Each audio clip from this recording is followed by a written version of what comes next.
Buenos días, señoras y señores, estimado público. Welcome to the second day of the Teg Campus. I am Léocadie Ebakisse, and I'll be moderating the opening talk show to launch the Speak Zone.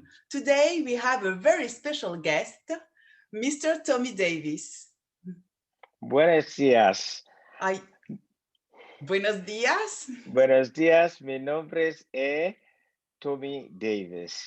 Encantada de estar con usted hoy. I'm very honored to be in your presence today for this fourth edition of the TED Campus.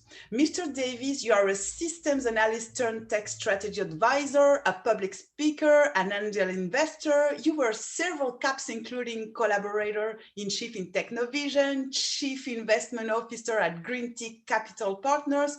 You are the co-founder of the Lagos Angel Network, the president of the African Business Angel Network and board, and you're also in the Global Business Angel Networks. Wow, this interview will enable your audience to discover your universe because it's very rich, and you will also share your vision and deliver some advices on how can digital transformation help improve business growth and expansion here in Africa.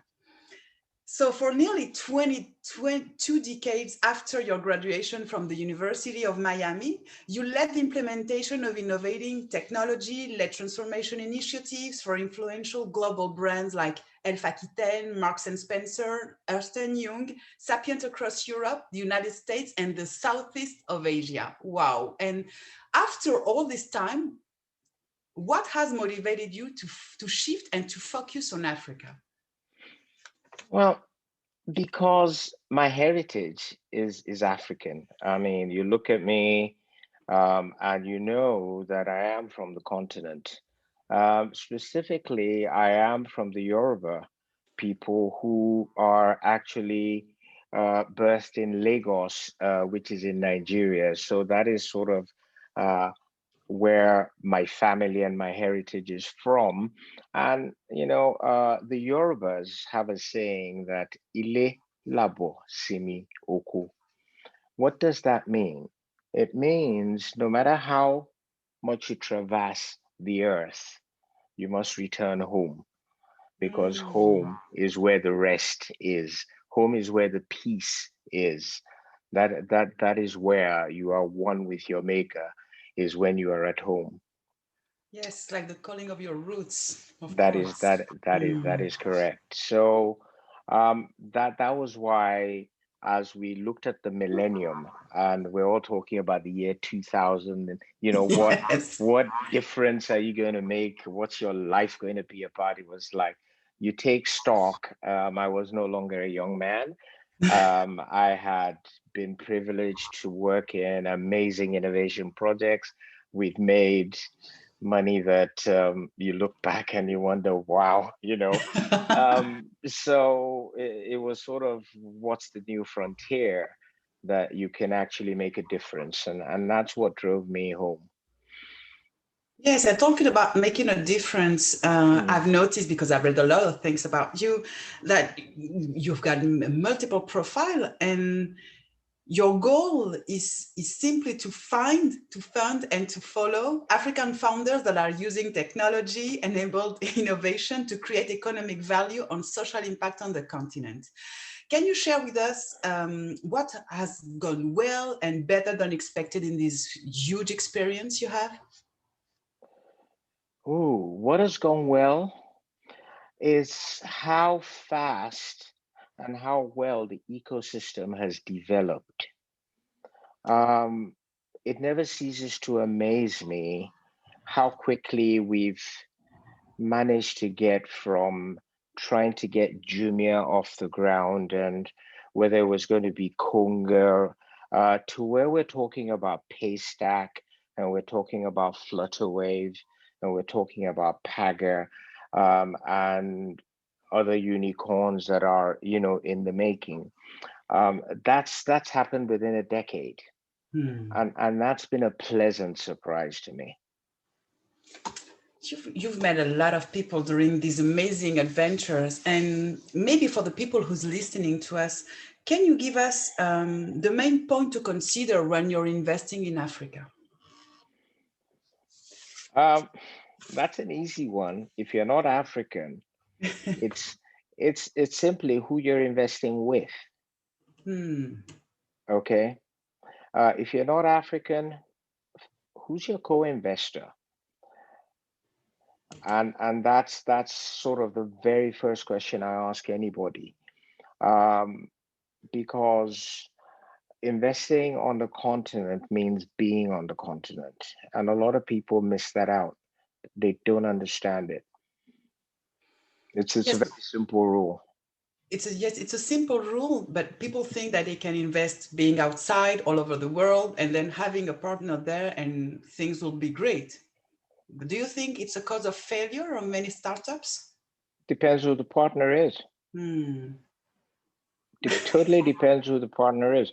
No, I, if you don't mind, I'll bring it to life.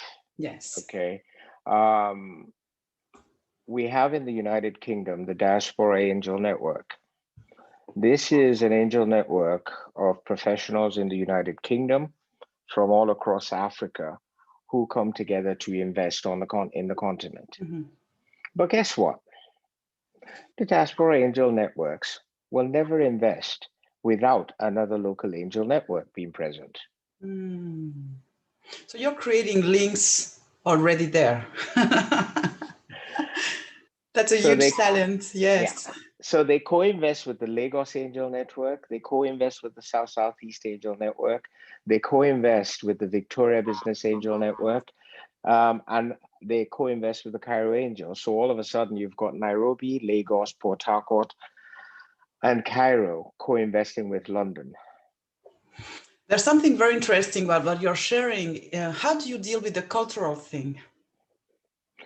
Well, the first thing is to stop talking about a monolithic Africa and understand that whether we like it or not, Africa has evolved from a colonial history, and Mm, therefore there are different Africas. The reality on the ground is, first of all, you've got Anglophone Africa, which is centered around Lagos and Nairobi. mm, Okay. You've got Francophone Africa, which is centered around West Africa, moving all the way to Tunisia. mhm, But then you've got North Africa, which is centered around Egypt, Tunisia, Algeria, okay, and focuses more on Arabia. And then, of course, you've got Southern Africa, which is dominated by South Africa, but includes, okay, the countries in the fringe. And let's not forget there's Central Africa. And each of these are economies in their mhm. own right, they're markets in their own right. The Africa Continental Free Trade Agreement is going to bring them closer together. But even within that construct, I suggest that for the foreseeable future, those are the markets we will see because, as you said, of the cultural overtones that you asked the question about. I trust that helps. Yes, of course, that's very clear. And I think that the young people that are starting to think in creating startups in tech, or the young ladies that are having the same ambition, will be very happy to share and to listen all the things you're sharing with them. We have something that is very interesting. Africa is living as all the countries in the world, the transformational digital experience. Can you share some points about that? Have you noticed some changes about digital transformation? Well, the first thing is to recognize that there are 55 countries in Africa, 56 depending on who you talk to. Yes. And when you talk about digital transformation, uh, in, for example, the rail system in Cairo, Mm-hmm. okay, or and its ability to use cards versus somewhere like Lagos that doesn't even have a rail system but has about the same number of people, it's a bit difficult to talk about digital transformation in Mm. abstraction. So, what I say to people is the first thing is you've got to consider what market you're talking about the transformation in, because that determines the context, Mm. where you're starting from. If I'm in Malawi, my context for digital transformation is totally different, okay, from if I'm in Zimbabwe. Mm-hmm. And for the startups you're working with, you're mentoring, which Mm. are, in which places that are more related with with this digital transformation, or We're which? seeing Yes. different emphasis. Mm-hmm. So, for example, if you take my home turf, which is Nigeria, Hmm. fintech has transformed the banking and Yes. financial inclusion industry. Hmm. So it started with payments, but you're now starting to see it move into other aspects of financial, so even up to savings, and we're starting to see trading, quite a number of different products where financial inclusion, you've got still Mm-hmm. got payment. Not everybody yet is banked. Of So course, you yes. still got frontiers. I mean, when you consider there are 200 million people in Nigeria and Lagos alone has 20 million, just getting into that market, which is sometimes 5 times the size of some Mm-hmm. countries, okay, is an interesting challenge from a financial.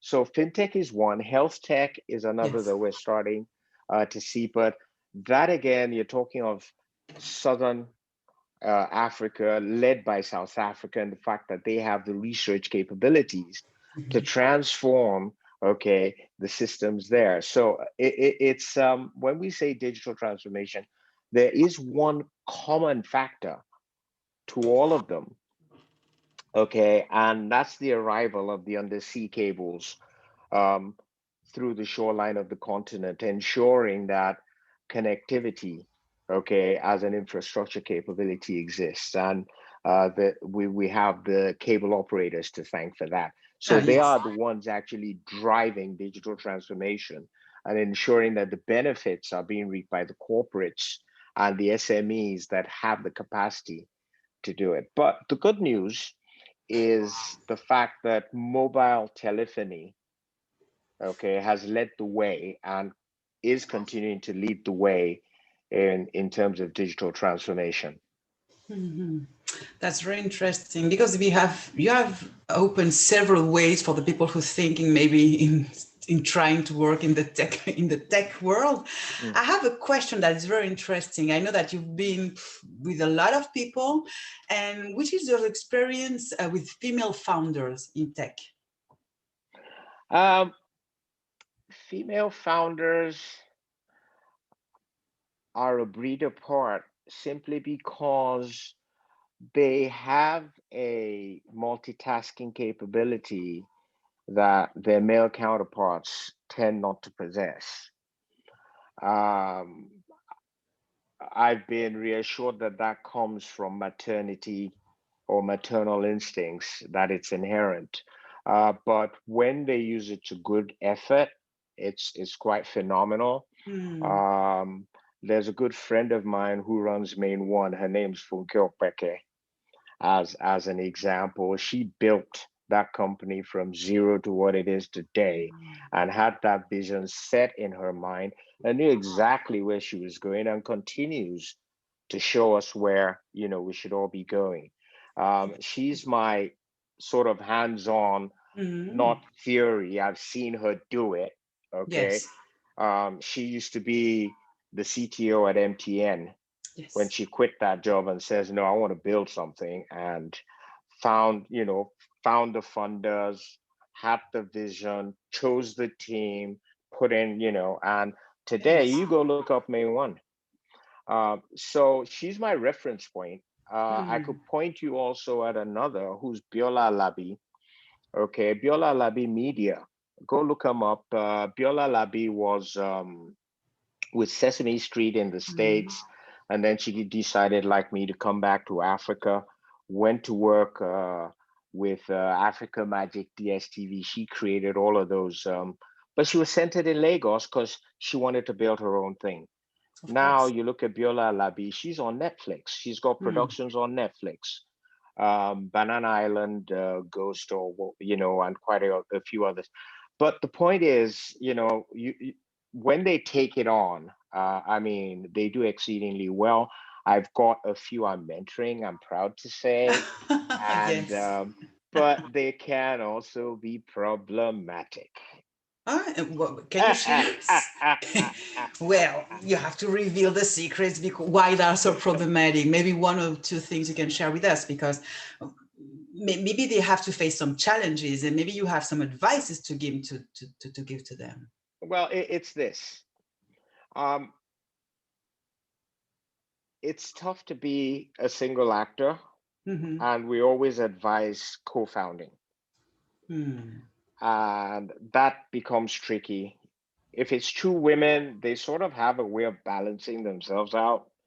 But once it's a guy and you've got all kinds of other combinations that come into that, and so that when they come to me and I say go get a prenup, which is a co-founders agreement. Sorry for those of you, I don't mean to get mad, but it is like a marriage. Yes. Um, they look at me funny, but it's something I insist on, Mm-hmm. and invariably working through that helps down the line. But that's really what I meant. Those who don't do that tend to get unstuck, and then egos get hurt on the guy's side, feelings get hurt on the female side, and for different reasons. And that Yes. I've seen break up three different startups. Mm-hmm. It's all about. Do you think it's another kind of leadership that it's rising? It's emotional intelligence. Hmm. It's pure emotional intelligence. When you understand that we're all humans ab initio, okay, if you start from there, then you won't have those challenges. It's when you start from a totally different place, then you can, get unstuck. It's very interesting because right now, you know that in all the companies, managers and leaders are being like trained on emotional intelligence, on Mm, hard skills and soft skills, and they're all mm, working on their soft skills. But all the things you have shared with us help us to understand that behind the word digital, there are other skills, and the mm, relationship is very important with this emotional intelligence too. mm. I have a last question because I would like to stay hours and hours with you, but I know that you are very Sheldon. We are learning a lot of things together. The last thing should be what would you advise for the next generation of entrepreneurs and leaders in Africa regarding to the crisis, regarding to 2020, but most of all to the next years that are coming, just to find some keys you could deliver to them to go ahead and to create. Okay. Um, I hope you listen well, because the first thing and the most important is to actually have a vision of a solution to a problem that matters to people. This is all about people. If your solution doesn't matter to people, you can't create any value around it. Mm, So that's sort of the start point. Once you understand that, then everybody's got all kinds of tools to help you bring that to life. And of course, I've got mine, which I will share with you because it's a very, very simple one. Okay. And I say, well, if you've got that vision, you've got to start with the market. mm, Okay. What market is that solution in? Why is that important? Because the market will tell you who the competitors are. It'll tell you what kind of size of market you have. It'll tell you what kind of opportunity really exists. It'll tell you, most importantly, the second thing, customers. So that second thing is, who are the customers? All right. What are they buying now? How are they doing? What do they have? What don't they have? What do they need? Why is that important? Because if you don't understand the customers, you don't have a business. And we're mm, talking about business here. So understanding the customers and knowing who they are becomes the second one. The customers are important because everybody talks about the third thing, which is where most people start, and that's the product or service itself. So what's that product? What's the service? What's the value it's creating to people? How are you pricing that? What's your business model? Okay, understanding, you know, what that is becomes critical. Once you know those three things, which is what the product service offer is to customers in a particular market, you have what we call a proposition. And it's the proposition that gives you the money. Okay. But it's nice to have the money. The only challenge is this: somebody's got to deliver it. Of course. Hey, yes, So to the deliver it, team. we start with the people who are going to deliver it. Typically it starts with the guy with the idea, the shareholders of the company, then the management. We talk about the employees and staff, and even the partners, all the people involved in getting that product into the hands of the customers, because that's what they're in business for. What's important aside that is how they do it. So the processes they use to actually, deliver that to the product, to the customers, is quite important. And in today's world, let's not forget, we just talked about it, technology. What technology is enabling them, is enabling those processes? What kind of infrastructure? Well, is it cloud, is it mobile, is important. It's when we understand all of that, we then know the organization, which is made up of the people, the process, and the technology, that's actually going to deliver that product to the customers in the market. And that's the whole story. Wow. Okay. That's a great, yes. Very So clear. what we then say is, if you know the whole story, the next thing is, how do we know it works? Okay, you follow the money. How do you follow the money? Oh, well, you see, the money has stages. The first stage of the money is you acquire it in capital, right? Remember, everybody goes fundraising. Oh, I've got a round and I'm going to do a series B, a D. You acquire All the capital. techniques. All right. Yes.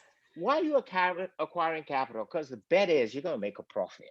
Yes. Right? How do you make a profit? Well, first is, you see those activities, you got to get the product in the hand of, they all cost money. So you're going to have expenses, right?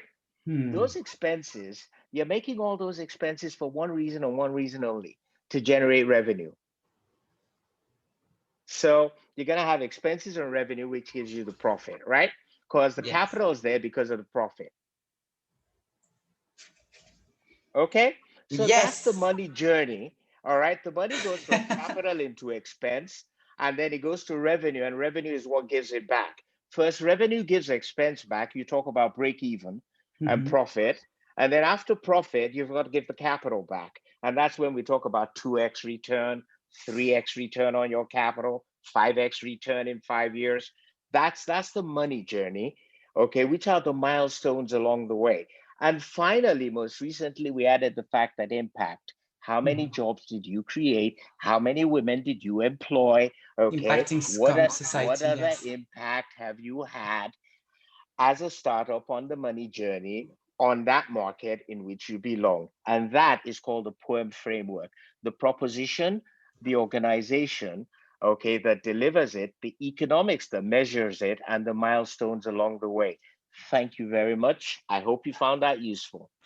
Of course, I'm sure we'll receive a lot of questions back, but everything is clear. The methodology is clear. The money journey is clear too. That's a great tip you're sharing with all the people that are listening to us. I thank you very much for taking time to share all these advices, all the tips with all this great energy. After this presentation, we'll have some training time, exchanging time. We'll have 4 days during, they will think about the money journey, and I think you'll receive a lot of questions. Thank you so much for being with us today. Nos despedimos y entonces les rogamos que pasen un día increíble descubriendo muchísimas cosas. Hasta muy pronto y nos vemos en los próximos días. Bueno, gracias.